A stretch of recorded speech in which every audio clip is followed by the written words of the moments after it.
All right, let's see if we're live.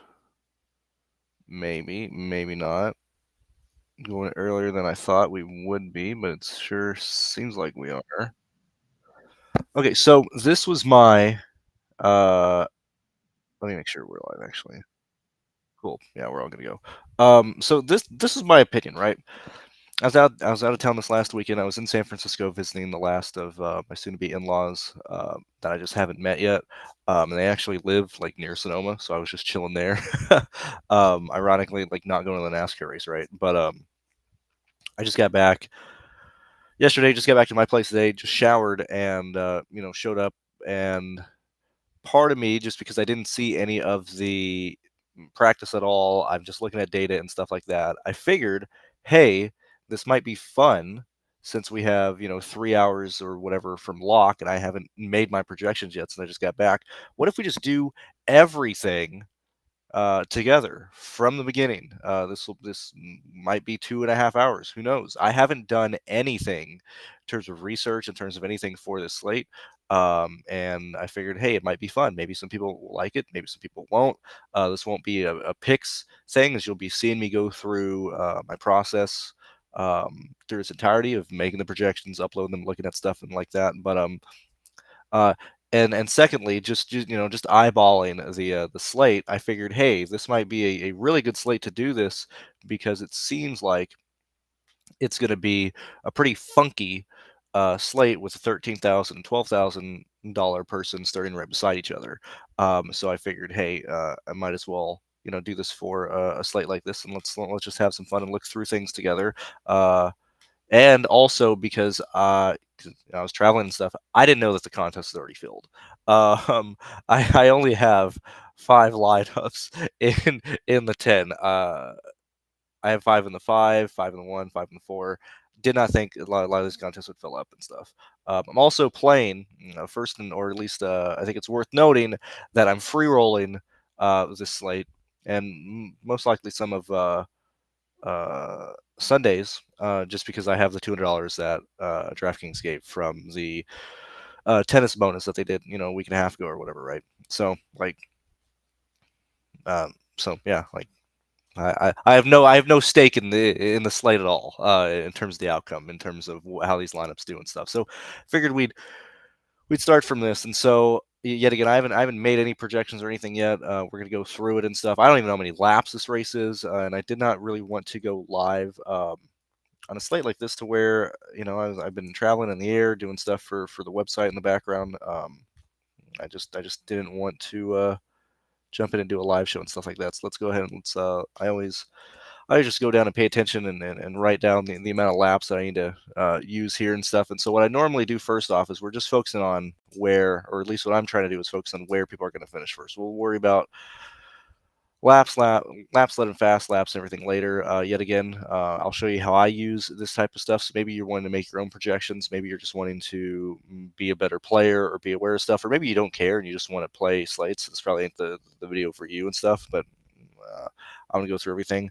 I've noticed for road course races, specifically for the Xfinity series, I typically, since I use my own data set for intermediates and stuff, I usually have Racing Reference up just so I can quickly pull people to see where they're at. And I need to bring up the um, Chicago Street Race, because when you search the last 10 races for uh, Xfinity guys, the Chicago races are not on there, so I just wanted to have this the Chicago race from last weekend on the board, because that should be a really good indicator of what happened. Now, last week, if you do remember where we played, we got in both slates, actually fucked right off the bat with Byron, having no drive. And I had 100% Byron, and then having I had in every lineup last weekend. I had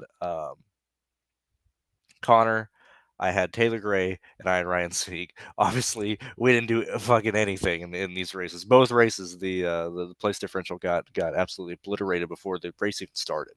Um, yet again, all I've done so far is just line up people here. I don't even know where the majority of people start, and I just filled the starting grids. Let's go ahead and look through. At the moment, it's not really worth debating, especially at the price tag of where SVG and Connor are. There's no reason debating or flip-flopping. And yet again, this is just the projection set that I use, that I've used for years. How I make stuff. Yet again, the goal for me as a player with, I mean, well, I got to talk to much smarter people and my accountant regarding next year, because I don't know. We got to see what's going to happen, if they're going to change anything to the uh, to the tax situation stuff. But for the most part, the goal is to try and win 2 to 3 GPPs a year in all sports, to carry myself through DFS and stuff, right? Typically, last 4 years actually, I've soloed a NASCAR contest plus other. I focus just on my NASCAR results, just because that's what I'm touting, right? Um, but usually I can take down 2 to 3 contests a year in different sports, and I already have several $10,000+ wins this year. So I'm not really concerned about cashing week in and week out from the NASCAR perspective. I'm just trying to do what I can to try and win 2 to 3 slates a year, whatever, right? So debating Connor versus SVG and stuff, there's really no reason to. Sorry, there's really no reason to be like, oh, what happens if Connor wins this race? Let's give him the win, and let's move Shane down, or Shane SVG down. Like, there's really no point in that, because one of these guys like is going to win. If my keyboard, oh man, I forgot I did not charge my keyboard. I might have to grab a keyboard. I might have to grab my extra keyboard here. Oh no. It's always something. There we are. At least we're back. So it's really not worth debating who's going to win between these two idiots, because of their price tag. One of them needs to win, or like one's going to work, one's not. So like that's not the concern here. When we're looking at Sam Mayer, the third highest price guy, when we look at who is good at um, tracks and who is good at road course races and stuff, obviously, which I don't believe. So Sam's ran 2 races here. His average finish is 6.5. Average speed rank is 7.5. When we look at his races this year on the road courses, we see Sam Mayer 11.3, average speed rank 8. But when we look back at where he's been at the road courses in the past, we look at the tracks that he's particularly been well at. Now, he did finish third last year, and yet again, this is just me going through stuff. This is typically what I do off camera. Now, this is what I would do for NBA or whatever slate is. As I said, this video is, we're probably going to be here for like 3 hours, right? I'm just starting from scratch, right? But this is typically what I do when I look at where people are typically running and stuff at different situations and stuff. I'm going to move this over here so I can see the practice laps. I want to go to look at where Sam is on his times compared to the field. And yet again, I haven't even looked at this either. All I've done is just removed any laps over 85 seconds. Yet again, thanks abnormally distributed for having his stuff available and stuff. Now, really outside of the Q lap that Sam ran in his last lap in practice, I mean, we're seeing a pretty substantial drop off between where SVG and Connor are compared to where he is. Okay, not saying he can't get there on strategy, not saying he can't flip the stage and stuff, but it's very unlikely from here to really give Sam Mayer anything more than, what is he starting in third right now?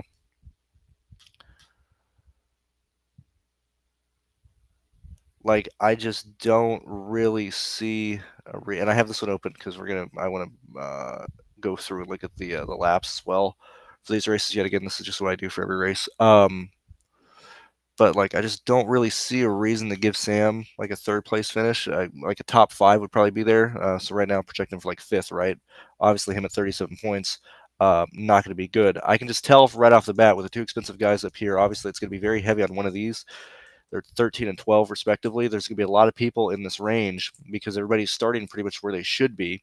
We're not going to really see a lot of true value coming in this range here. Just visualizing kind of probably where things should be. It should be coming from like Green, Poole, Retzloff, possibly Dean Thompson, C, Blake and stuff like that. But this range here is going to be really, really tight on what everybody's scoring, and they're going to be really tight on on value. And when we're just kind of zooming through and looking at, the scoring ranges yet again, this is why, when we're looking at where people are scored in these races here, we look back at, from fifth to eighth and stuff. Even your eighth guy, your median is 41 points, 40, 39 points. And so, like, when we're projecting somebody to not compete with the higher guys, not seeing enough speed from him to, if he's not going to compete there's most likely going to be people competing for his position here. Giving him fifth isn't too bad at all, and that's how we end up with 37 for him, because I doubt I'm going to give him fast laps and laps led. But this is typically what I do for every single driver, and we'll discover kind of where the field is going to go from here on out. And so we're going to Love next. I always just bring up racing reference just because it's easier. As I said, on road courses, it's easier to bounce between people. I just kind of like getting a quick glimpse of where they're running. I'm at this point, we're just looking at, or at least for me, I'm just looking at what their finishes have been. I'll go back and look at their rankings. So, like, average speed rank this at this race has been third, although his average finish is 12th, so he's finishing worse than where he is running. When we're looking at Love this year, average finish is 10th, average speed rank is 4th. So let's go ahead and let's just go ahead and take a gander really quick at the races this year for Jesse Love. Yet again, this might seem monotonous and stuff, but this is just what I do for pretty much every single person, especially if I haven't seen the practice, which is a really big thing for me. I really like to keep track of practice live, because then I can go through and keep up with anything possibly going on Twitter or teams radios and stuff. It's really, really difficult to do that the day after, if I haven't missed it or whatever. So we're looking at Love. I mean, not screaming anything.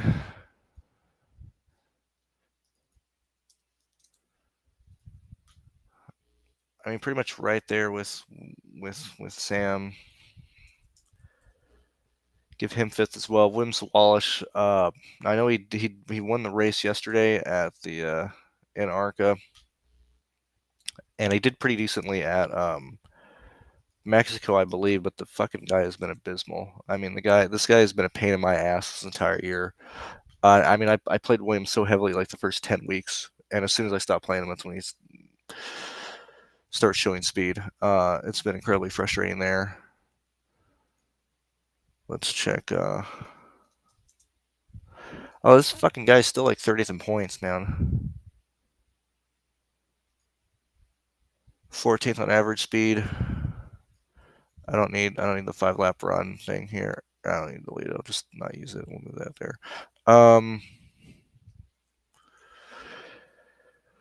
What is that? 8th, 33.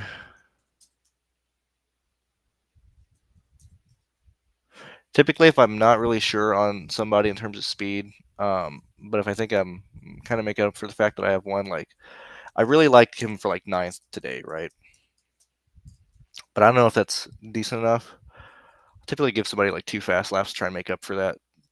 0.9 difference in terms of the like 1 position equals 1 DK point. I typically give like 2 fast laps or whatever, just for projection standpoint, to possibly make up for in a case that I'm wrong. But whatever, dude. Let's look at Sammy Smith.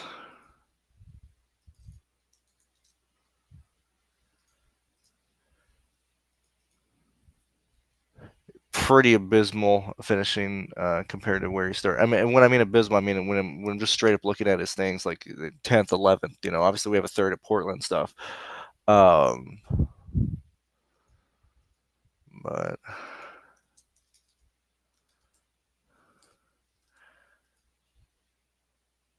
we're right at 10th there in Coda, and I guess I could look at Chicago as well, but I'm more concerned about these.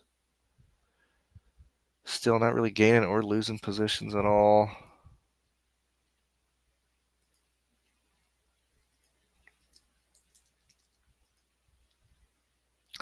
Yeah, same.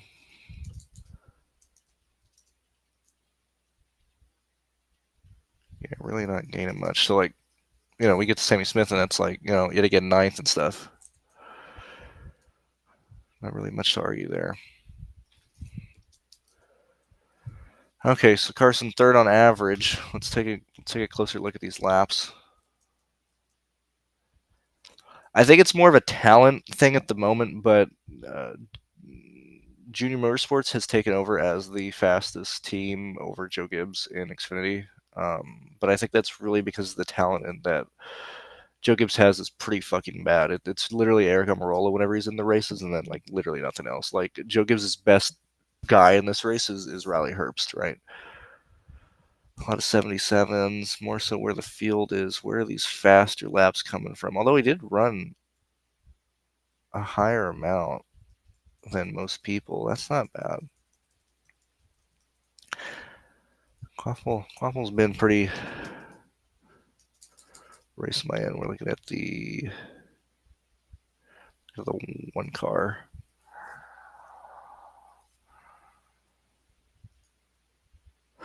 Yet again, this is a lot of these races or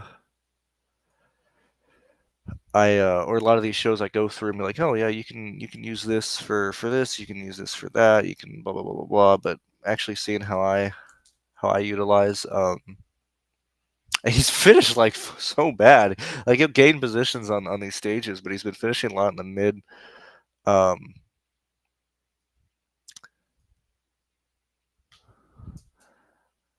Give him 6 today. Got Jones. I got a notification on the Discord. Let me see what's going on the cord. What is going on here? Oh, I will also, because I'm catching up on this. SaberSim did have the release of the public version of the new SaberSim, the 5.0.22. I have no experience using that. I haven't gone through the videos yet. I haven't done anything, so we'll see that on the screen. I'm not going to use that because I just haven't. As I said, I just got home today. I haven't used the new SaberSim yet, so I'm sure we'll talk about that more next week or in future videos and stuff. Jones pretty mid tier. Jones, I keep track of more so than other drivers just because he's usually starting in the 20s in these races, so I don't really need to go back and see how he's been running here. I'm not really concerned about doing a deeper dive into Jones. I just, like I said, I tend to follow him more than other drivers in these races, so I know what he's going through, and why he loses so many positions here. Let's look for if I can spell Creed correctly. So, okay,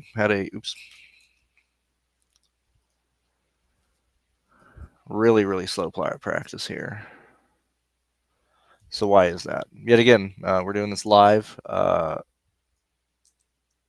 I'm not looking at chat. I do apologize, but I gotta just get this done here.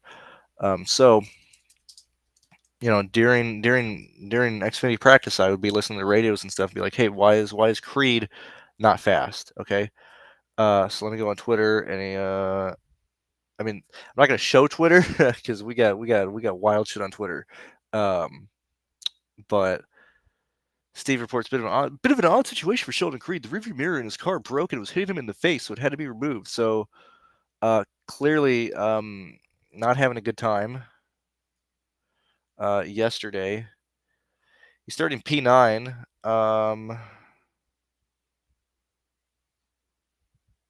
But clearly did not have a good time in practice, and he had a new mirror installed. It happened right in the opening section of practice, so he pitted here for a new mirror and stuff. So he went through these first laps, basically distracted. Okay, so that explains why why we have why we have such slower laps like right off the bat from Creed, and then obviously when he was able to go back out there, starts running 78s and stuff, and then backs it up with a decent Q time.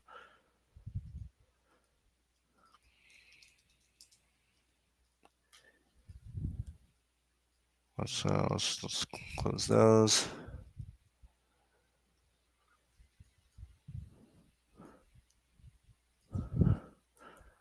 Give Creed 5th.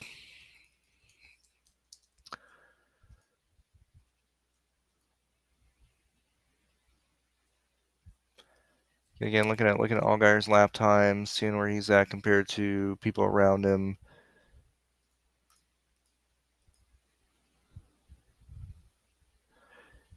Now he's one where I do got to go through and look at this really fast. Let's get rid of the one car here. This is for Coda.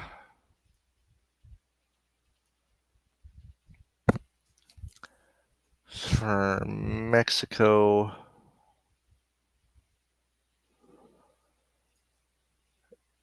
You know, we need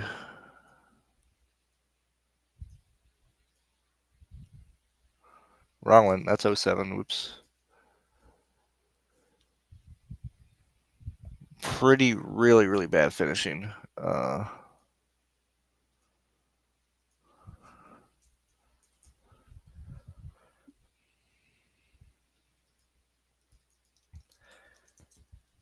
Let me go ahead and do check chat really fast, just see if anybody is alive in here. It's just looking like it's Feeler right now, so thank you for being here. The 25 of you guys watching, yet again, thanks for being here. Sorry that this is a bit of a different one, but you know, I haven't. Well, actually, I did play DFS last night on FanDuel for WNBA, and that went very well. But I have not played DFS in like 4 days, so as somebody who plays DFS like every day, if I take like 4 or 5, 6 days off, like I feel like super rusty. Like I have no fucking clue what I'm even doing.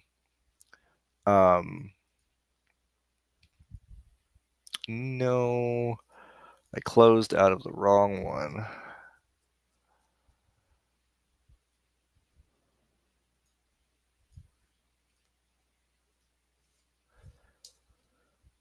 What am I looking at? Taylor Gray. Taylor Gray has been incredibly good. Well, at least on the Rebels, and yeah, seventh, and yeah. I don't really need to see much more on Gray. I know he's going to compete for probably a top 8. Shame he got crashed at Chicago. That race was just so tilting, dude. Like both slates just dead on arrival.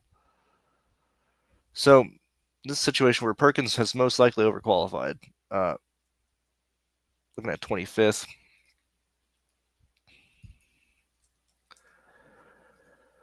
All right, so this is usually another good thing to see, or at least yeah. So not a single decent finish really outside of 10, but for the most part, we're not seeing anything. We see where his practice speed is very easily right off the bat. I can give him like 18th, right? And makes him like unplayable.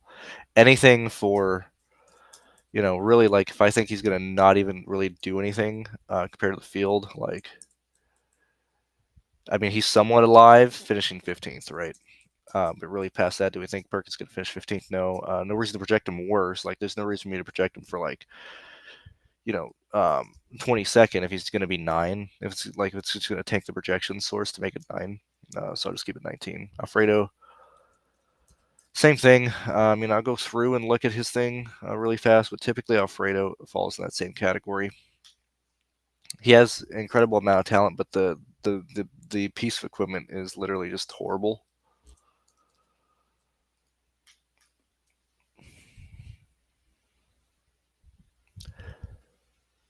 12 here. I can't even answer that right now, Darren.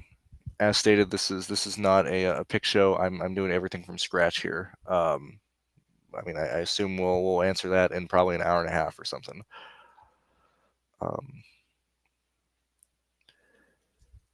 Let's see.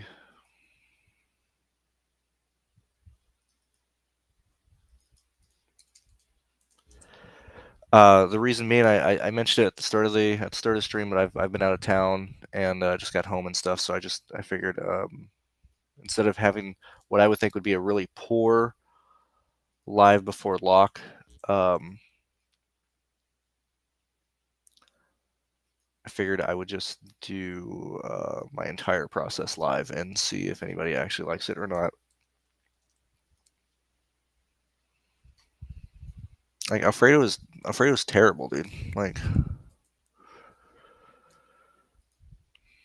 crazy bad.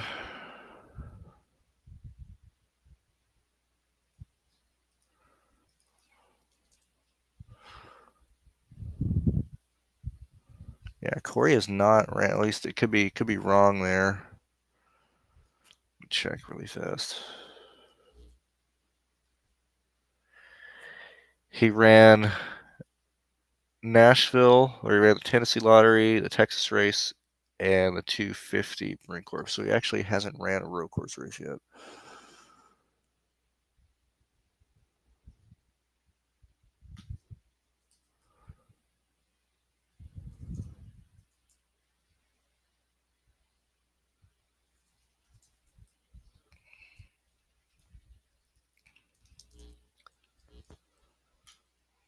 And also going back, Darren, I think the slate, because it's so unique with the 13 and 12, 1 and 2, I figured this would probably be the best actual slate to just do everything from scratch versus like I just don't think the yeah, again, we're not there yet. I don't even know if Riley has ran a road course rate. Oh yeah, I do. Like I honestly don't even know if the like reviewing the actual slate, even with projections and Sabres, like I don't really know if it's going to be that entertaining or that unique or anything like that.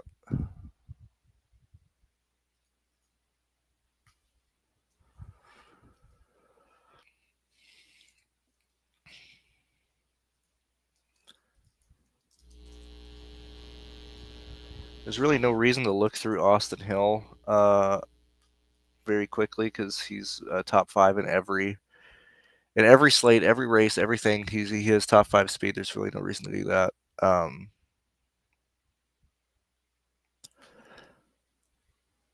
and that's technically giving him seventh here. So Austin Hill seems like a really good play, just right off the bat. But yet again, we don't know yet. We haven't looked through stuff.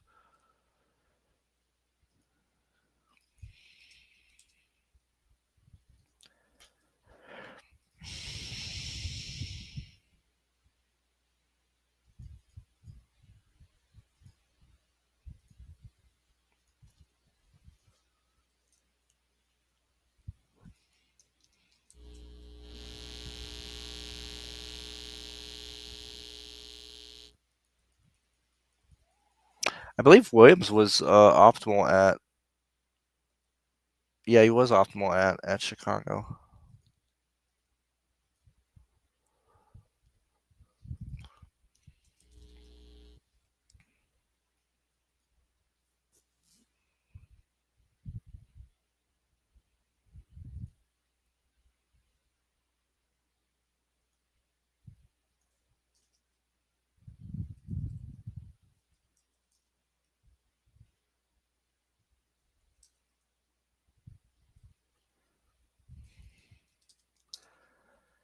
Anyway, this is the slow monotonous part that is never on stream and stuff because it takes so goddamn long to get an idea of where everybody will be at. Okay, so I'm like here, so broken axle late. This is one where it's like, okay, I gotta go through and I gotta look at how this idiot ran at both races. So let's go ahead.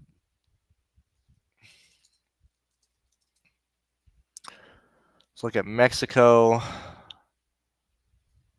Let's actually that was Chicago. No, that was Mexico. Let's look at Chicago because it wasn't on. It's not on Racing Reference, so 11th. Let's look at where he was at Coda when he broke his axle. Pretty much right in that 11th range. So give him 11th, which is higher than value. And I usually don't like. So the way that I do my stuff, if I give him if I think he's gonna finish 11th, right? That 40 and that 5.4 is gonna be inherently it's gonna going to be pushing him a ton of my stuff. Like just knowing how my stuff operates over the years, like seeing a 5.4 at that value yet again, that's right in the range of the medians of that we were looking at between like 5 and 10th, scoring a road course and stuff. But I just know right off the bat that 40 is going to be a bit of a predicament in my stuff. So I don't really want him to have that 40. I'll keep him at a 38.9, just because that 40 is probably going to be a bit overpowering in my projection stuff. And I don't really want him to just be um, locked in on a raw projection. I really try and manage that, and that just from experience of me doing this for so long, I kind of already know that that's going to happen with that number and that value and stuff. Let's look at LeBay. What car is LeBay in too? So I need to check that as well. Now that we're getting to these guys, so LeBay is in the 07.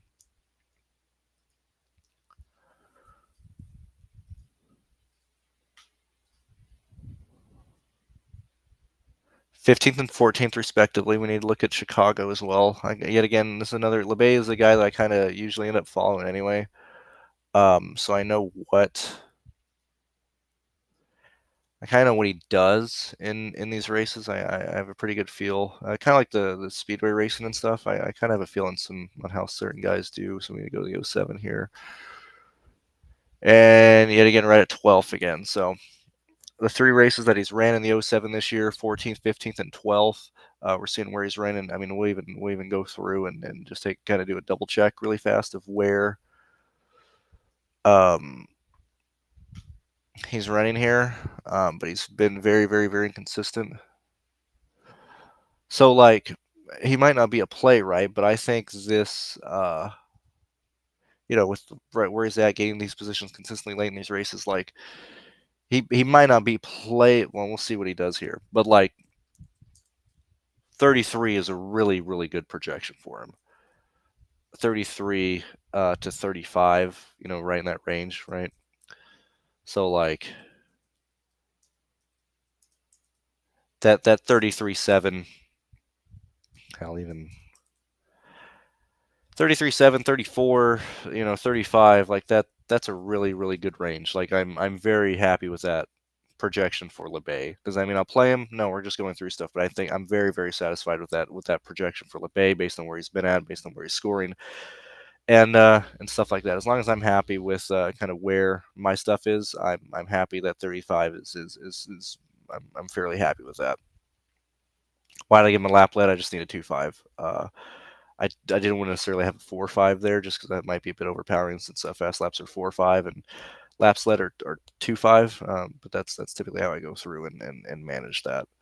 So I think that's a really solid projection for uh, LeBay. And then if he does anything better than that, great.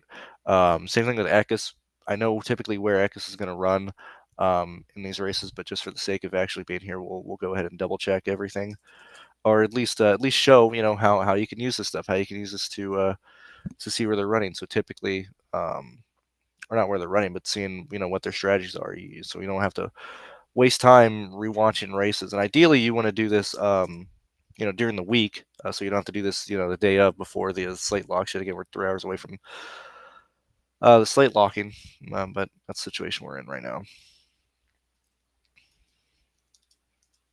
Maybe maybe I get killed at a car wreck next week, but we still have these tools up on the site.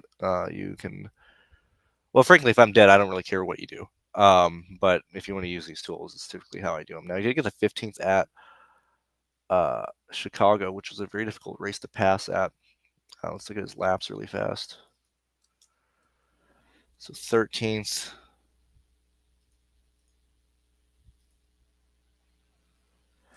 So this is one where I'll probably start being more liberal since I know it's somebody who can actually finish in the top 5, who has pretty much a floor really out. I mean, obviously outside of fucking crashing, right? He has a floor of like 16th. Give him like, what is this doing here? 37. That'll keep the line. So what is that?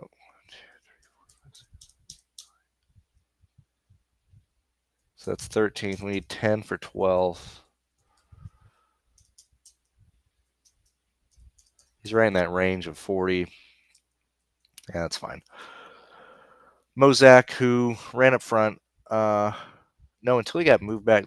This one, yet again, this was Chicago. So This one I don't remember off the top of my head because I was not here this week. Typically, I'll like Mozak. What the fuck? Yeah, he was in the 14 last week. Yeah, he's in the 14th again this week. Qualified up front, fell through the field. Wow, shocking.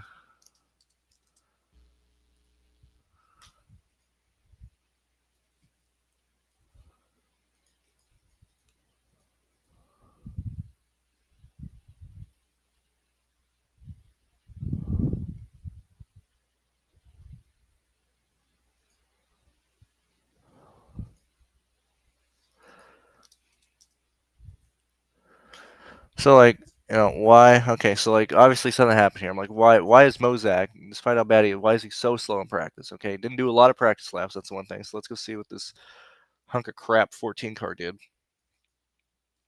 to let Connor only do like 3 laps in practice. I spelled his name wrong. That's nice. Let's see. Did we get anything?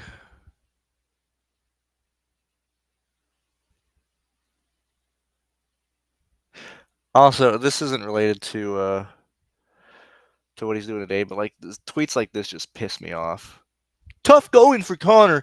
He was having a good run in that hunk of shit car. Oh boy, gee willikers, man. Some car that should be running in 27th was running in 17th until something bad happened, and now he's back in 2017th. Like, why tweet this crap? Like, they know their place. They know this 14 car is a hunk of garbage. Like, anybody can drive a hunk of crap car up into the field, but like the hunk of crap car is going to fall back through the field, right? Like, I just don't know why people are like, man, tough time. Like like that starting part guy, I don't remember his name. Um, but like he's just always on his knees for like starting park people. He's like, boy, man, it was really unfortunate. Brad Smith had a really good car, although he was 12 laps down in a 17 car ARCA race. Like I just don't care about these like slow guys. Or like if you're slow, like know your place, stay back. Like don't expect anything. Like the one, like which one is a bad one? The Cody Ware one when he blew his rotor and when he was running like 15th on speed at Chicago, dude. Like that's unfortunate. This is unfortunate for Nick. He's much better than this in the trucks. So let's go take a gander on what exactly is causing Nicholas Sanchez to be so bad at these races. How are his races? So he finishes well at Chicago, right?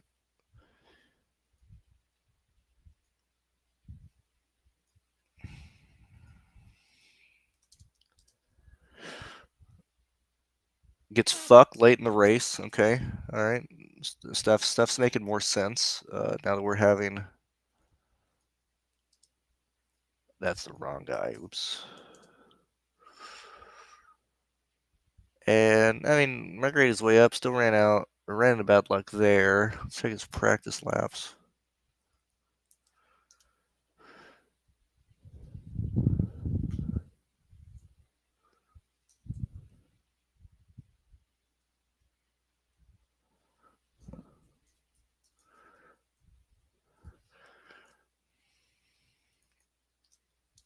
All right, let's look at the Benedetto's time.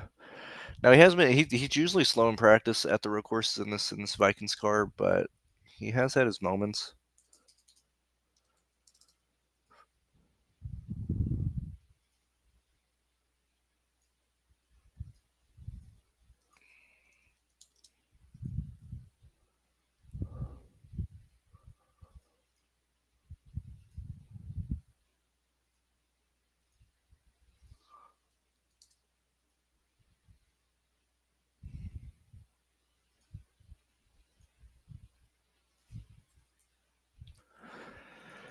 Blicky's another guy who typically performs pretty well in pretty bad equipment. Let's see what he's in today. He's in the 91. So JD much more consistent than an SS Greenlight car, which I believe he's ran JD this entire year. Not Jalicki, Josh Balicki. So Racing Reference sorts by points. You can also sort by average finish as a good starting point if you're ever using this stuff. But typically, the higher the driver is here is going to lead to pretty decent results, and then it's usually backed up in practice and stuff. So, although these results have been less than stellar, although he was in the 14. Interesting. 19 road. I mean, he's been flip flopping between. I mean, really, it's so weird. Like even in the Joe Gibbs cars, he's 8 and 12, but he just finishes in the same position regardless of the car. He's 21st on average, during 25th. I typically even like 15th or not 15th, 18th and stuff. So that's 19th and so 33. And but then yet again, it's like so if we're yet again just things that I've been doing for so long, I know things are going to happen when I put him in. So like if I think Malicki, as we're just seeing based on where he's running, where he's at here, we look at where he, oh boy, might have to switch keyboards because that's going to be annoying if it keeps dying on me here. We look at Malicki here. Broke something obviously right at Chicago, and then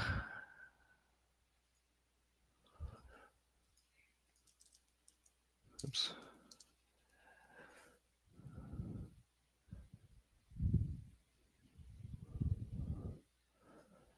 Performed pretty poorly at Mexico. Let's see what happened in Circuit of the Americas.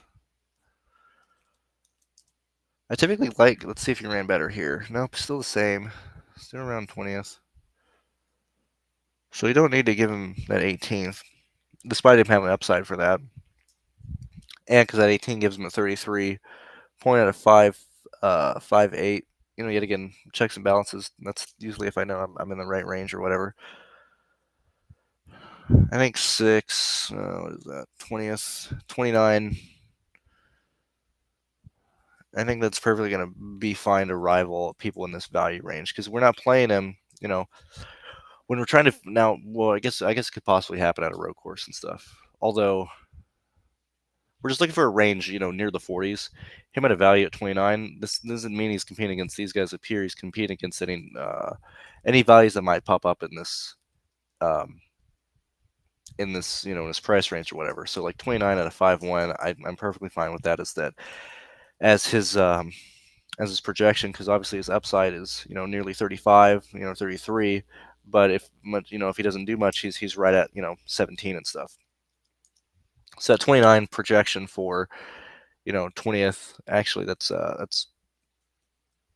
yeah, it's 20th. I'm fine with that. Sage Karam in the 35 for Gase. No, 53. Yeah, like we're not expecting much from this. Which may be wrong. Was he just queuing here? Was he just doing Q laps, just trying to make the show? Like, I mean, it's Karam, but it's in a Joey Gase car. Yet again, these guys are price similar. They're in the same value range. I would take Balicki over Sage Karam. That's why I'm keeping Balicki projected for slightly higher than Sage Karam. Whenever people are like, "Who do you like more than everybody?" Like it's literally, I answer all these questions to myself in my projections and stuff. Like that's I just follow whatever my stuff is saying because I spend so much time doing this, right? We have 2 hours and 50 minutes until the slate locks. And then if you notice, I had the start for this live show, starting at 1:30, which is 35 minutes from now because it's typically how long it goes and stuff. 20th for Ellis there. Let's see where he's at.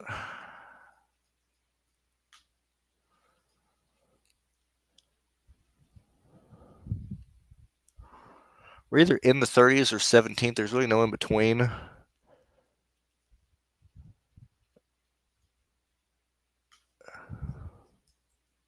So like, as I said, in the 30s or 17th, 16th, they're in between. So there's no point in me giving him like a 30th place finish.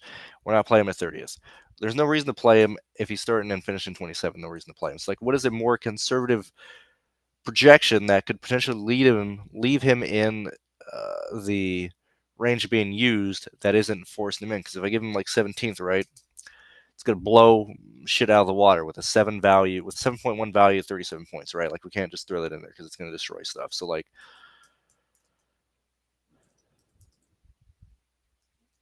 as we continue to go through, yet again, that's just how I naturally end up doing stuff. I like Balicki. I like Sage Karam. I like Ryan Ellis. I think probably I prefer Ellis over Sage Karam, which I'm assuming that he's priced low. Who's priced expensive?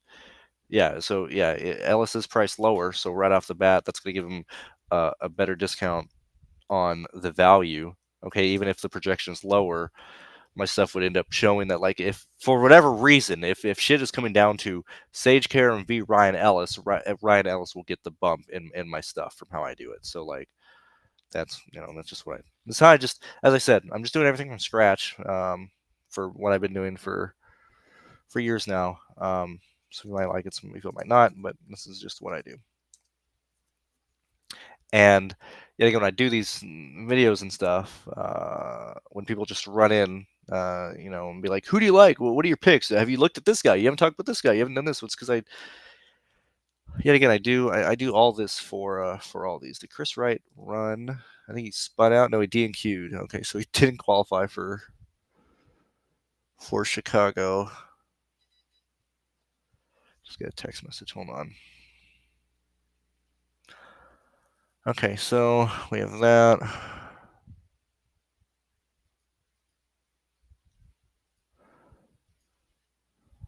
Yeah, so like Chris Wright this guy is a fucking wild goober, dude.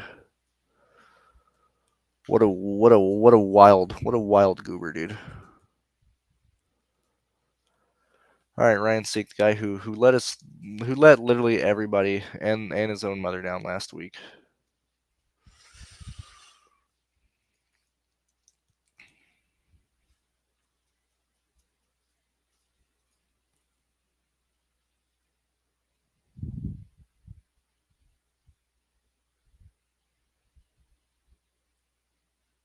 So like here, for example, with like Ryan Sieg is a good guy to kind of go more in depth on. So like, when we're looking at these races, obviously, didn't finish at Code or didn't finish at Chicago, just log watching or just seeing where they finished. Average finish of 20th, right? We're not really seeing anything too out of the ordinary there. Obviously, there's been situations where he finishes slightly higher, obviously, situations where he finishes lower. But this guy usually, similar to Brandon Jones, although Jones is qualifying better now, thank God. We don't have to deal with him. It was really bad for like 2 years, and it was like every road course. It was like Brandon Jones starting 24th, and then Ryan Sieg starting 28th, and these guy, like, that was really annoying. But typically, Ryan Sieg typically starts in usually very similar. He's starting 29th today. We look at where he typically starts, okay? Very similar to 29th. We look at usually where he finishes, okay? Usually gaining some positions in some form or fashion. We look at where Ryan Sieg is. This is Circuit of the Americas, okay? Starts ass last. I don't really care about where he's at. I just care about, the process of where he's getting there. He's clearly faster than a good portion of the field, okay? Look at Mexico. We look at Ryan Sieg, okay? Didn't perform as well. Then obviously, messed up at Chicago and stuff. But for the most part, you can usually give Ryan Sieg 8 to 10 place differential points, right? So like, what does that do from here? Okay, 8 to 10 is probably going to give him around 20th. Okay, I probably want to give him a little bit more to justify what he can realistically do, even if he did have 24th on average and stuff. But usually he can gain positions. And if he's slow, we don't want to over value potentially the place differential he has if he doesn't have the speed to get there, right? This is 10 positions here. We're right around 19th and 20th and stuff here. Give him 2 fast laps or whatever to try and get a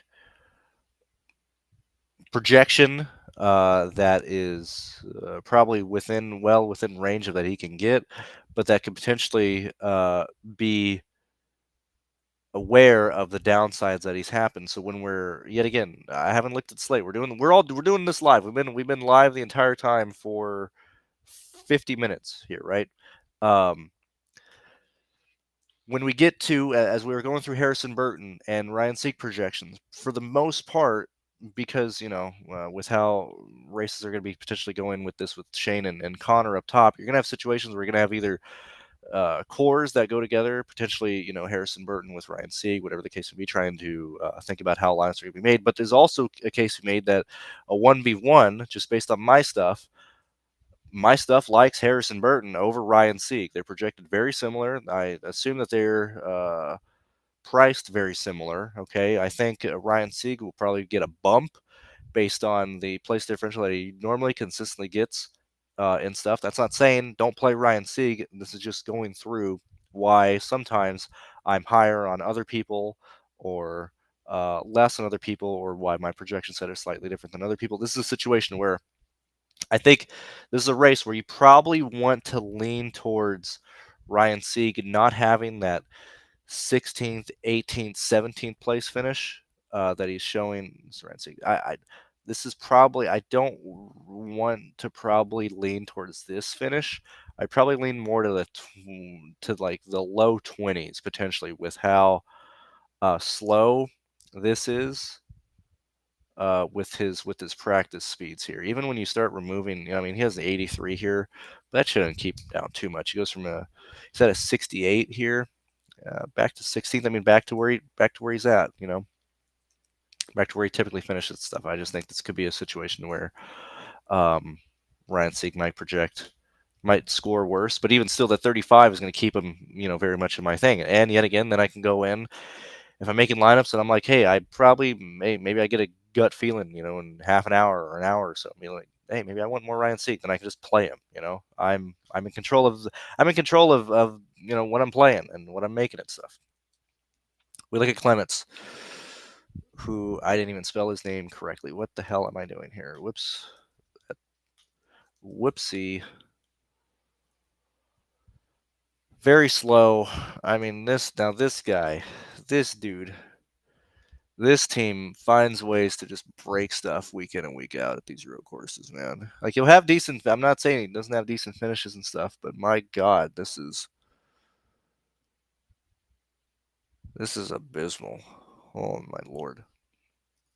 I really, really hate looking at people like this in these races, man. Because, like, there's just no realistic projection for Jeremy Clements. Like, no matter, like, mean projection, one data set, whatever the case may be, like, there's just no good projection for Jeremy Clements.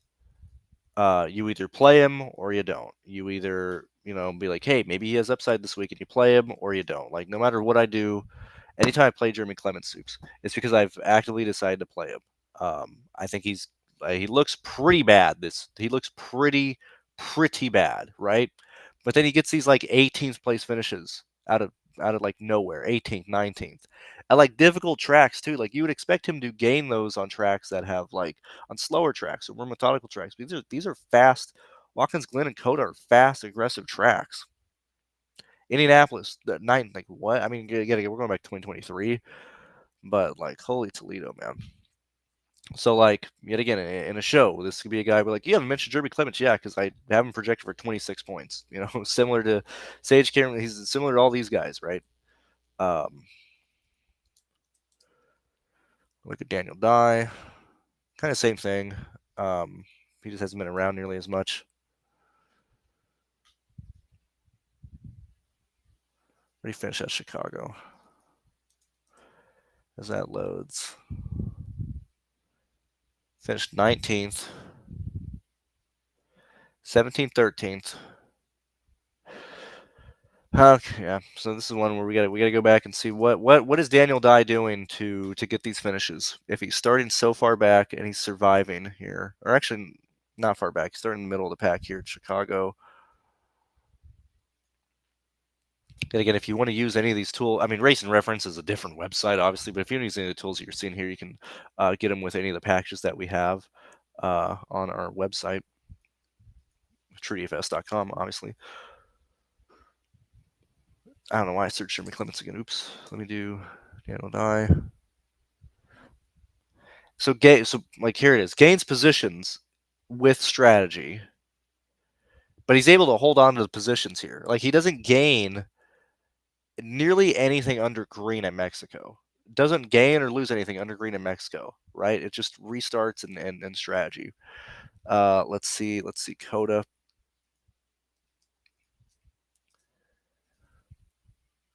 Same thing. Like he's not doing anything under green really.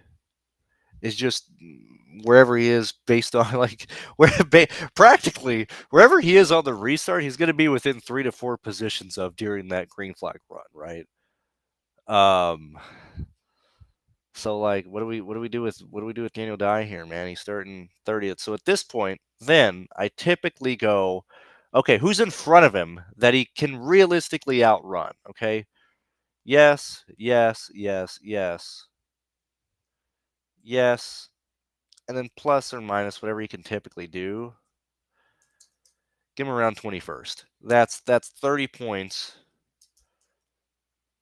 20th is right around 32 value. Like that's I think that's really all we can do. Have him be at 30, slightly undervalued, but for typically in my stuff, 4-7, especially if it's not somebody like 10K or whatever, 4-7s will still be thrown in stuff. So I think like whatever, right? Pool's amazing. If I was doing this by myself, I'd probably just project him straight up for 20th, but we'll go ahead and look through it since we're doing because Brendan Poole has skill. He knows what he's doing.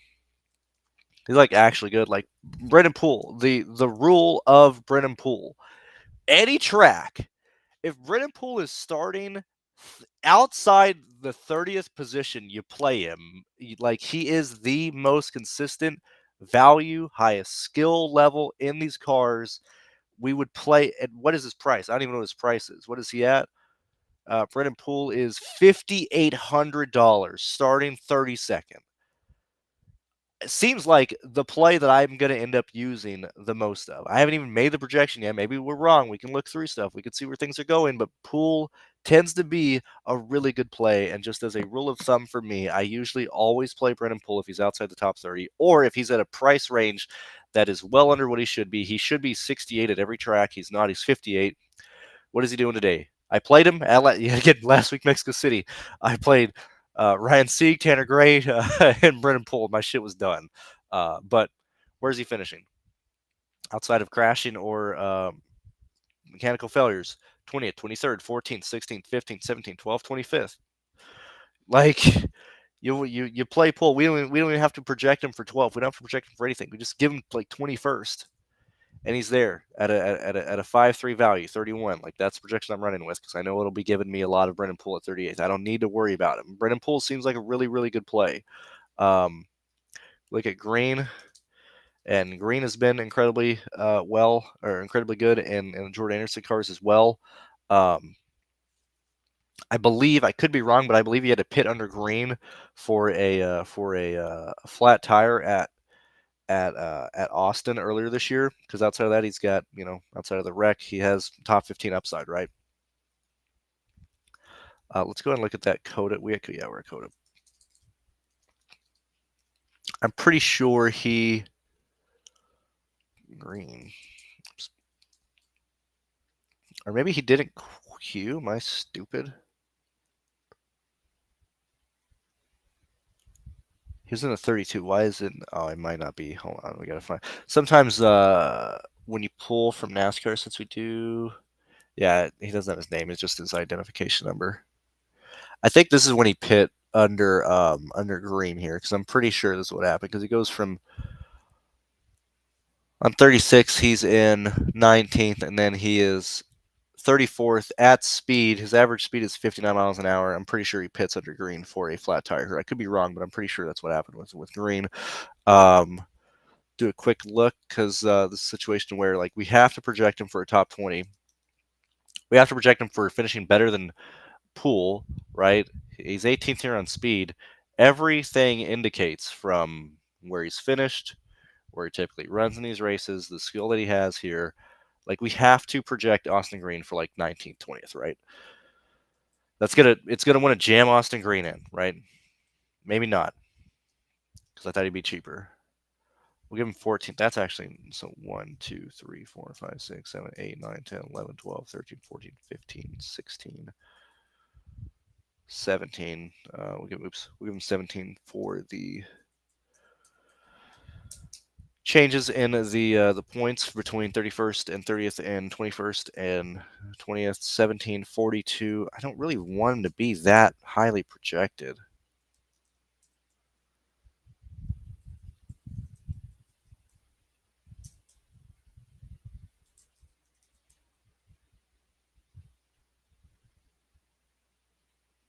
What's his price at? 78. That's why. Okay. Yeah. Okay. We'll work with that. He's not. He's right on the edge of being viable right off the bat for what we're yet again when we're looking at the scoring ranges and stuff. You typically want to look at whatever your 7th, 8th, 9th guy are scoring. 40th, 39, 38th. Green's going to absolutely compete today. We look at Retzloff. Again, usually this is much faster just because I'm on my own. I'm not talking out loud of all my thoughts and stuff, but this is typically what happens. We look at Retzloff in the 4.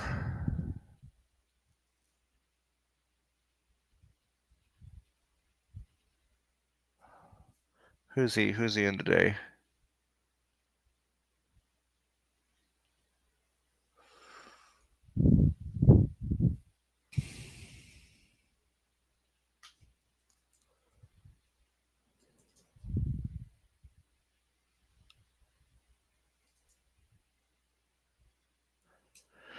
I'll leave him there. Dean Thompson.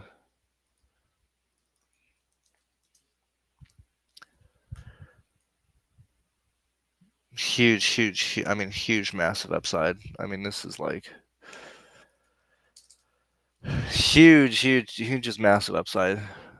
Start in the back of the field. Start at 30th at Coda. Finishes 18th. Gets through the field. Passes people who are much slower.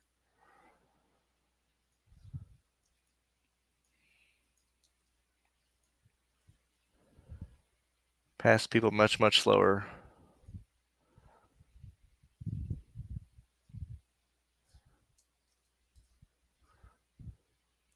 I mean, you have to give him like 15th, like right off the bat. Not 194. Whoops. Yeah, like you have to have him projected for that range, right?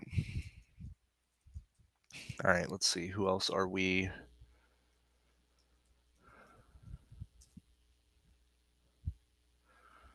Rogers in the 70.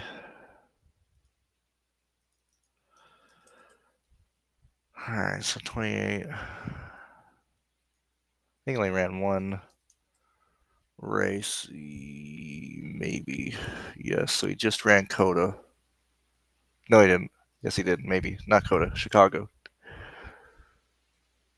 No, he hasn't. He actually. Okay, so that's if somebody hasn't ran, I typically just give them kind of where they're at in practice. I usually bump it up in case I'm wrong, but that's usually where I'm there. All right, let's get Kyle Sieg.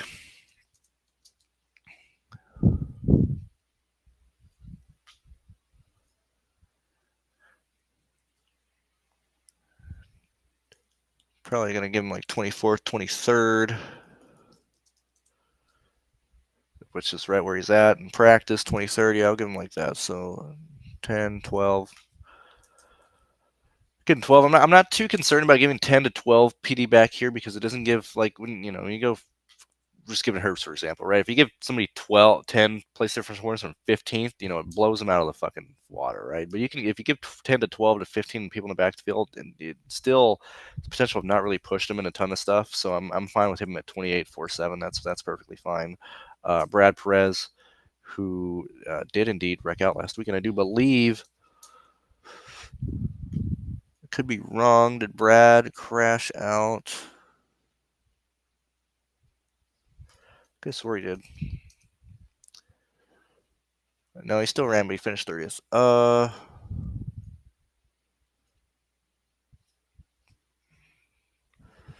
Like, I'm just gonna give him 26th. Okay, so now, yeah, 23 is fine. Okay, so now we got. I figured where everybody else is typically at. And this isn't the exact thing, but I'll go through and I'll typically look at the projected finishes of people. This is typically what my projections end up looking like for those that.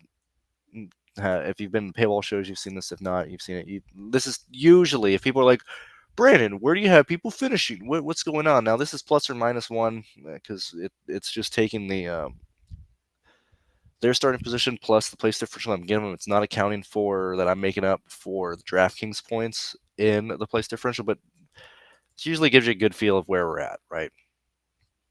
Okay, and usually I can go and I'll sort in, I'll sort by, I can go in and I can do this and I'll check and see where kind of everybody's at, and that's usually where I look at running positions to see if everything kind of makes sense. I'll double check that and stuff. So now we're here, okay? Now we're at like the fun part, right? Where are the laps? Who's leading laps? Where's that coming from? Darren asked me about SVG and Connor like an hour ago.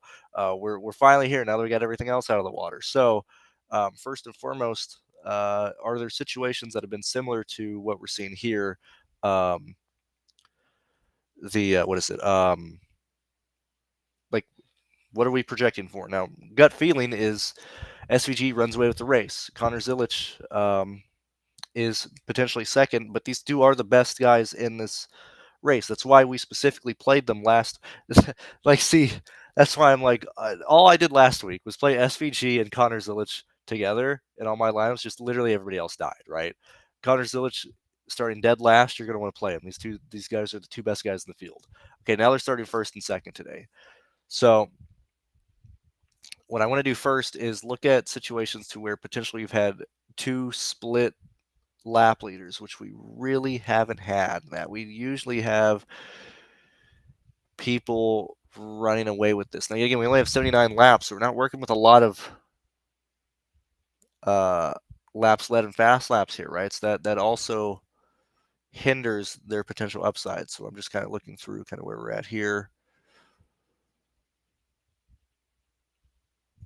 Just kind of getting an idea of where things are coming from. We look at the start and second place guys here. So hell, we'll even look at Sonoma too, 53 and 33. Second place was 26 one year, 21 here. We look at Sonoma specifically here. Dom points are only looking at 26, 17, 15. I mean, these are pretty tight. Last year SVG, or not 2024. Yeah, it was last year. And the Collie car, what I would argue is a lesser of the equipment in the Xfinity Series race. SVG led 32 laps, 20 fast laps. Let's take a let's look back at that race really fast and see what it looks like from them pitting and how fast he was able to go through the field.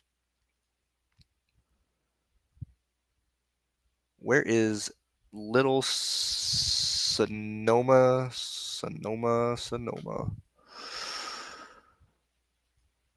All right, so let's look at this race here. 79 laps, 39 drivers, so on and so forth, whatever.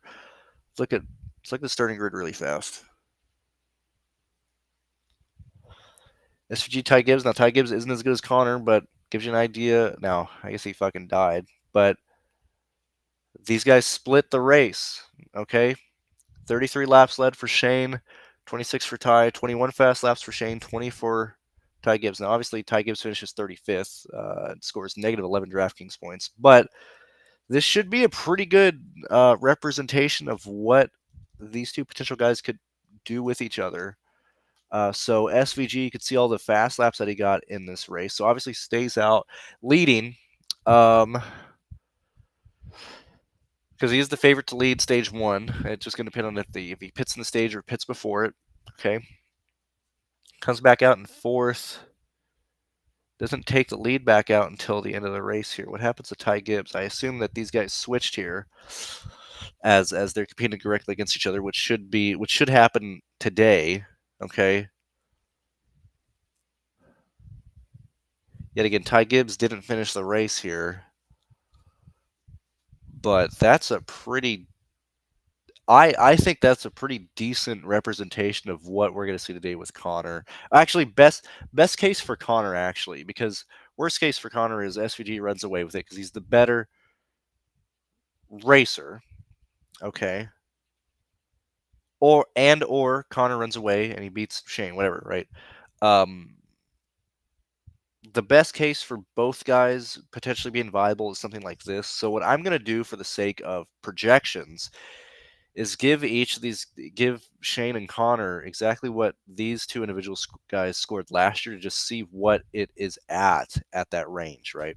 Because yet again, I mean, this is going to come like you're not going to play both these guys together, right? Like you just can't afford that. Come on, keyboard. I just need like 3 more. I just need like 4 more clicks, dude. I gotta fill like 2 more things, please. Come on, keyboard. I'm so close. And we can get to Saber some. I don't even have to type anymore. No. Oh, we're so close. Yet again, still 7 minutes away from the original time that I wanted to go. That I was going live today. Come on. I don't want to get up and get my other keyboard. It's solar powered, and I forgot to leave it out and charge when I was gone. So we gotta grab the other keyboard.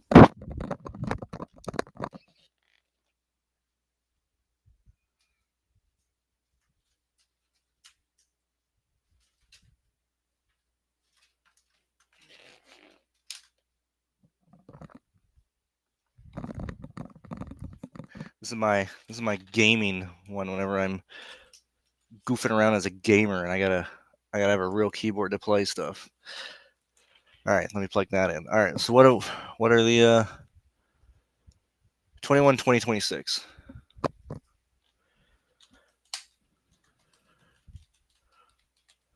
All right, so I think that's really I think that's the best projection. So what are we working with right now? So yet again, we typically lose fast laps with cautions and stuff. So like I'm usually never actually getting to 79 fast laps. The 63, I try and get this as close as I can to the actual laps. I never ever go over. I don't want to be given more points than that's available. My projection, I just don't like that. But typically, this is I might go slightly over just because it's Sonoma here, and I've bumped up certain projections here with slight fast laps here. But this is usually how I'll go in and add stuff to drivers that usually have an upside. And stuff. And I mean, like, yeah, you can get both in, but you're also playing, pool, which will, hey, which Jason, will, I'll look at that when when we look at the.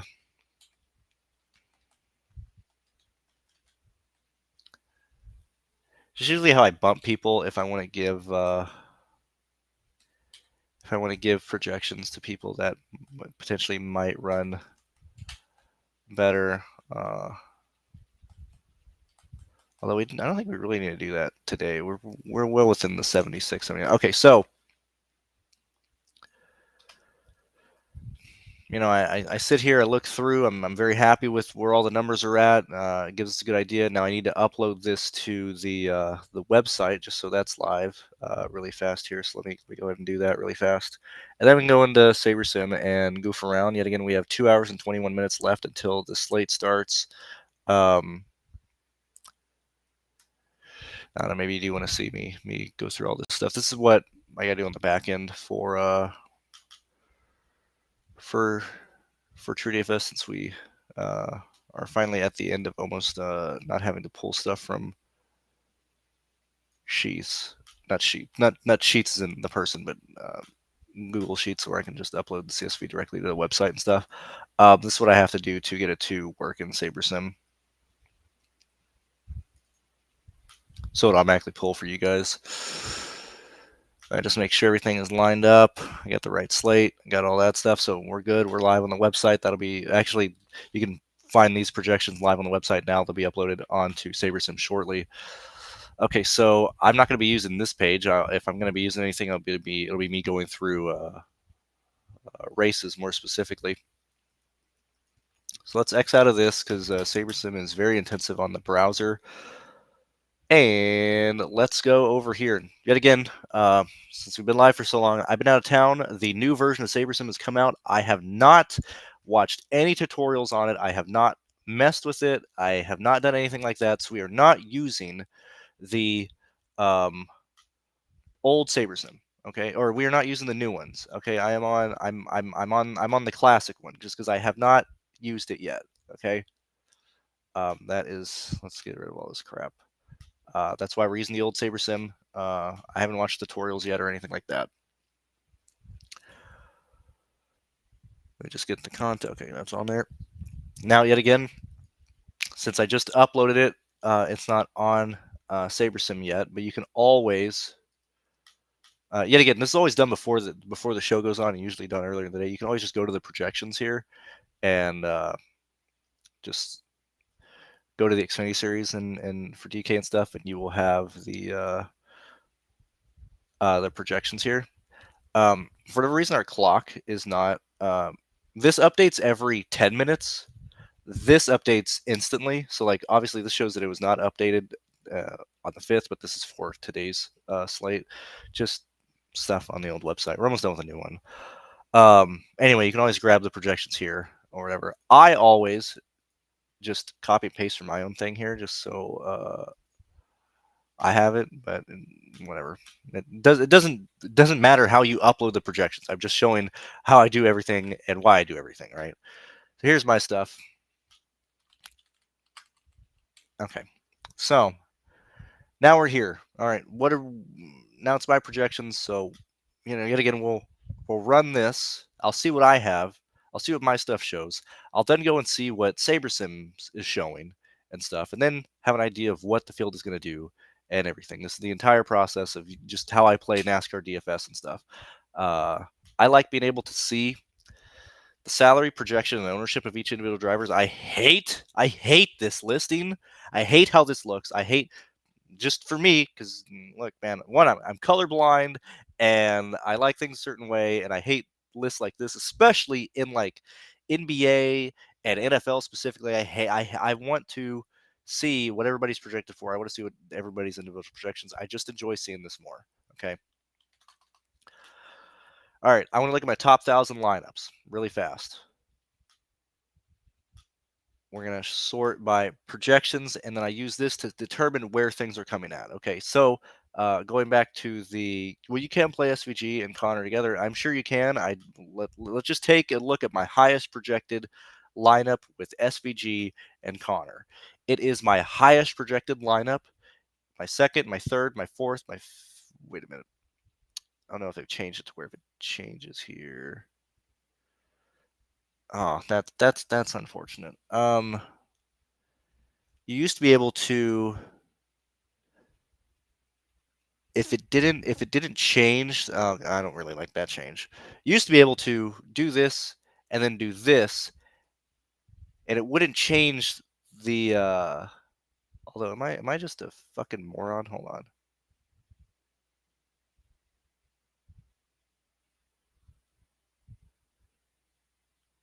Yeah, because this isn't changing because it doesn't have. I'm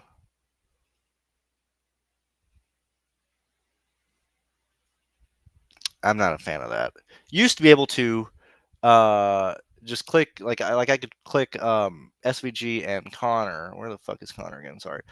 And it wouldn't change the actual ranking. It would keep the ranking for how it's sorted here. But now it's like I don't know what ranking my highest SVG and Connor lineup is with the entire pool, because now it's just gone and showing the ranking with these guys. So I don't like that. Oh well. I don't really want to waste time going through all my stuff to see where they're at. So that's majorly unfortunate. So we can just see we're at 259 here. And we're at 259.9, 256, 256, 256, 255, 255. Okay. Unless that's Carson Quapple, not Connor. I'm stupid. 255, 254, 253, 253, 253. Okay, so I'm seeing that we're like 10, 6, just in my stuff. My highest Shane and Connor lineups are like 8 projection points shorter than the normal lineup. So like my highest projected lineup on my entire stuff is SVG, Hill, Carson Quaffle, Burton, Dean Thompson, Britton Poole. Okay, I'm assuming we're gonna start getting like Green in there. We'll have Eckes. But for the most part, at this point, I have an understanding of where my stuff is gonna go because I've built the projections. I've seen I had a feeling of where stuff is gonna go. If we're wanting to at this point, then if you want to build, I'm sorry, I'm losing which one I'm in. If you want to build lineups and stuff, you could potentially very easily sort by some of the guys that you want and see the lineups that are being used and stuff here and so on and so forth. If you want to use my projections that way. What I do after this, so lastly, before I build with SaberSim, where am I different on compared to SaberSim? Where's the potential differences? Yet again, SaberSim is the best sim tool out there. It's the most used one. It's taken over Fancy Crunch. Is Fancy Crunch even around anymore? They get sued out to oblivion, whatever. They're better than Fancy Cruncher. They're better than other things. I legally have a gag order. I cannot say anything negative about Stochastic. Take that for legally what I have to say there. But the most people use SaberSim. So this is a good representation of what the field is doing when they're just showing up to a slate, when they're just building whatever they're doing, whether it's people that ship it, whether it's people want to run pure, whether it's people through native SaberSim users, whatever the case may be. This is an idea of potentially where to get different or where I'm getting different from what the majority of people are using. Okay, so right off the bat, Dean Thompson for me is drastically higher owned than SaberSim's projections. Is there anybody else around here that's kind of higher? Austin Green, potentially, Eckes, Poole, but for the most part, I'm pretty happy with where my stuff is at. I'm higher on Harrison Burton than this, so it seems to be for the most part, I'm higher on Harrison Burton and Dean Thompson than what SaberSim has. Okay. Yet again, I don't know what I'm playing, so I'm not gonna. I know I'm not. I never play like this one specifically. I love this lineup. I'm gonna potentially get off of Carson Quapple here, but I like what this lineup potentially does. But I'm not gonna go through all my stuff because at this point I don't know what lineups I'm playing. Usually when I do the shows and behind the scenes paywall and stuff, I already have an idea of what I'm doing. I just don't have that right now, so I'm not gonna dive through all my stuff. If you have my projections, you can go through and look at it yourself. But I'm not doing that live here. I now want to look at what SaberSim is doing and where they're projecting people and where my stuff is projecting people and so on and so forth. So it seems like also if I refresh now, it should show my stuff popped up here. So let's just do that really fast to make sure that all that's working for anybody who has SaberSim through us. We're 2 hours and 12 minutes away from the slate. Why have we not updated yet? What is going on here, dog? What do I need to fix in on the back end? No, it's updated there. It just updated here. Okay, yeah, so it'll be sent to SaberSim. SaberSim adds my stuff only whenever this is updated. It does it every 10 minutes, so that's why we don't see. I have the ones that I put on here, but if once it updates, you'll have Cruz's stuff here and then Sheets' stuff here if he's doing stuff for the slate. All right, kind of want to see where everybody's at from a projection standpoint from SaberSim. And that I'm going to go to 2 people that I know for sure I'm not playing, which they are very low on Balicki. I don't really want to move that around. I'll move down Chris Wright and Jeremy Clement, so I don't think I'm destroying too much of the pool there. And let's see what SaberSim is building. Also, I didn't run the contest sims on my stuff either, as stated. I don't know what lineups I'm running yet, and that could get dangerously close to revealing what I'm playing or having opinions and whatever. But we're doing this to get a feel of what the field is doing, and then we can go back and talk about SVG over Connor and so on and so forth. So SaberSim stuff Connor SVG together, and their projections, because if you notice, their main projections, they have 4 people over 30 points. Everybody else in the 20s. So based on their stuff, I feel like SaberSim is going to be shoving SVG and Connor together way more than my stuff ever would. But just off the bat here, this is their highest predicted stuff. Also I'll pop it at Dean Thomas. But their stuff is so close together. It's splitting hairs here. So looking at actually that's Saber score. Looking at projected score, it's kind of useless with just how close this is, since they use a main projection source on a slate like this with very little dominator points available. Looking at this is kind of not very useful. So what's more useful is then looking at what the Sims are giving based on SaberSim stuff. I'm looking at projected score really fast too. What do we got? 2 hours and 9 minutes. Let me look at chat while this rose. Let me check at the contest. It looks like everything is filled other than the 10. 10 is like 100 people away from filling, for what it's worth there. All right, let's see. Now that SaberSim is here, let's look at their stuff. So this is what that's not on every one of them, but we're looking at top 1,000 lineups based on their ROI, on their contest Sims results, and they have a lot of Shane and Connor together. Their highest ROI one here has them. Why is it not showing up here, dog? Yet again, I'm using the old version of SaberSim, so like, what the fuck is going on here, dude?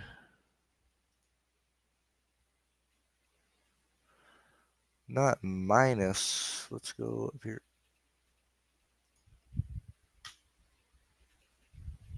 There we go. Okay. All right. So their stuff is obviously leaning Connor or SVG. Kind of a 1v1. I don't know if. Let's see if it changes. Yeah, I wish they didn't change it, man. I don't like having this. I'd like to see how it goes with other things.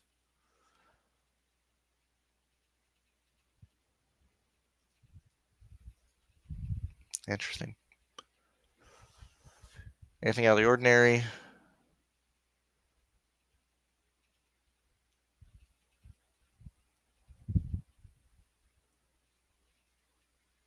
I don't really see much that I didn't expect here. What lineups are being used? Okay, so now we have that idea. Let's check out what they're showing as the best lineups that have the best chance of cashing. That's a lot of Shane and Connor together with Austin Green and stuff.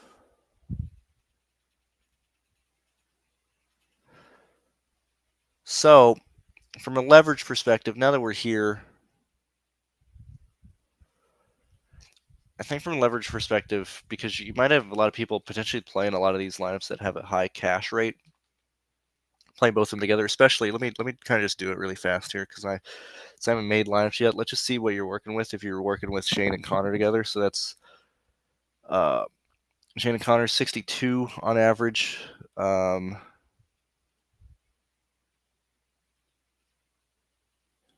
me throw a pull in there. 64. What else is my stuff at? Dean Thompson. Yeah, you're right you're like right in the 6K ranges for the rest of your people. And I think these lineups are gonna be competing to cash today. I think they have a very, very high floor. I don't know if they win or compete to be a 1% lineup with the amount of combinations that are kind of in the dead zone. Like this one, for example, right? SVG, Connor, Nicholas. And then you have Kyle Sieg, Brad Perez, and Chris Wright. We went through and I'm like, I just can't really see a lot of situations where Kyle Sieg is doing much better than 25th. Brad Perez is doing much better than 28th. and Chris Wright is doing much better than 23rd, right? Like, they're going to need a lot of help to do that, okay? So if they get help, a lot of guys in the front have ran issues or wrecked and whatnot. But if they don't get that help that they need, okay, there's a real chance that people like Taylor Gray, Austin Hill, Nicholas Sanchez, Harrison Burton, those drivers are outscoring these lineups, and you're not having to take, very, very slow guys in the back of the field, and also with these two guys cannibalizing each other, okay? So I would lean, just from looking through stuff and building and doing stuff, I'm personally not going to play Shane and Connor together. I'm going to play one or the other in my lineups, okay? I like Shane more. I like Shane's aggressiveness more. I like his approach more. I think if Connor performs well in this race, Shane has been crashed out. I don't know what an outcome is to where Connor scores well and then Shane finishes second. Like, I just don't think that. I think one of these guys is dominating the race and the other one is not playable for DFS because they don't score anything, they run in second all day, or one only works because the other one has taken the other one out. Just because it's literally just these guys head and shoulders over the field, right? So, what type of lineups does that look like? Okay, yet again, going back to my stuff, you know, where it's, and yet again, we can focus on the SVG lineups, or we can focus on the Connor Zilic lineups. It really doesn't matter.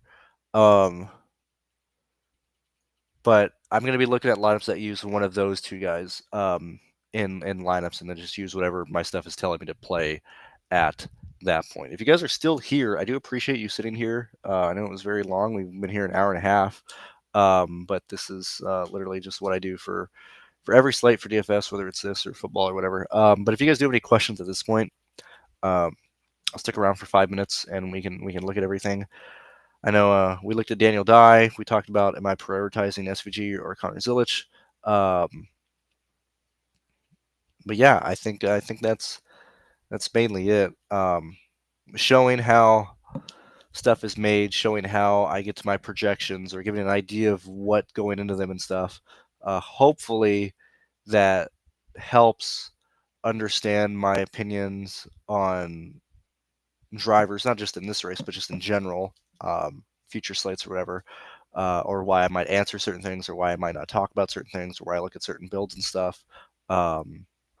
That's where I'm at. So from a leverage point of view, I think you don't want to play SVG and Connor together.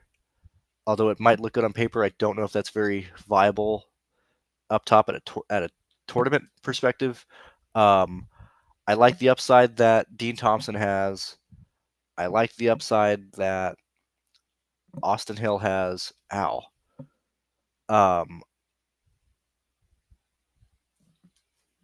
mean, it always goes back to the projections. Like, I live and breathe and die by what all my numbers tell me and stuff. So yeah, that's it. Thank you guys very much for being here.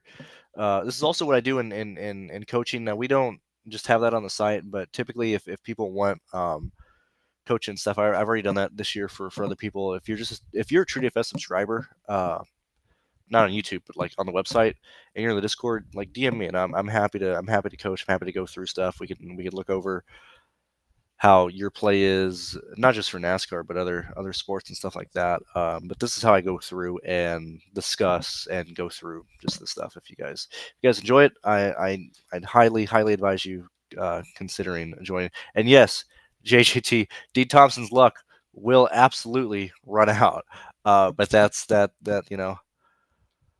if Dean Thompson's luck isn't right now, it's probably another guy like last week, man. Like William Byron. Like, I'm so tilted for the I'm tilted beyond belief because let me just show you what I played last week for the Cup Series at Chicago. I like just like an actual like tilt. I'm pissed. I'm pissed. I am pissed. Only did 5 lineups, right? William Byron in all of them, right? With upside of hand. Oh, and then Bubba fucking did his shit with wrecking out and stuff. But this this lineup, the Eric Jones, the Cindric, the Chastain. Although I don't exactly remember which one. It may have been these lineups with Byron scoring like -1 points or whatever. All four, I was gonna say all 5. All 4 of these lineups were cashing all day long until Bubba Wallace spun, and then something happened on the last lap. But like these lineups with Byron scoring fucking 0, scoring Bupkis dick 0, all in the cash the entire time. I was pissed at how it went off, and I even just excluded SVG. Like I I'm actually really pissed off at how last week went because that's how that went for the Cup, and then the why is it like this? Why did Google change my stuff, dude? Why are they doing it again? No, where is my shit at? Oh my god, dude. I'm gone for 3 days and Google's changing stuff. And then we have Xfinity at Chicago. Let's Chicago 3. Why the hell did I say Chicago 3 here? What is this? Yeah, SVG, and then just 100.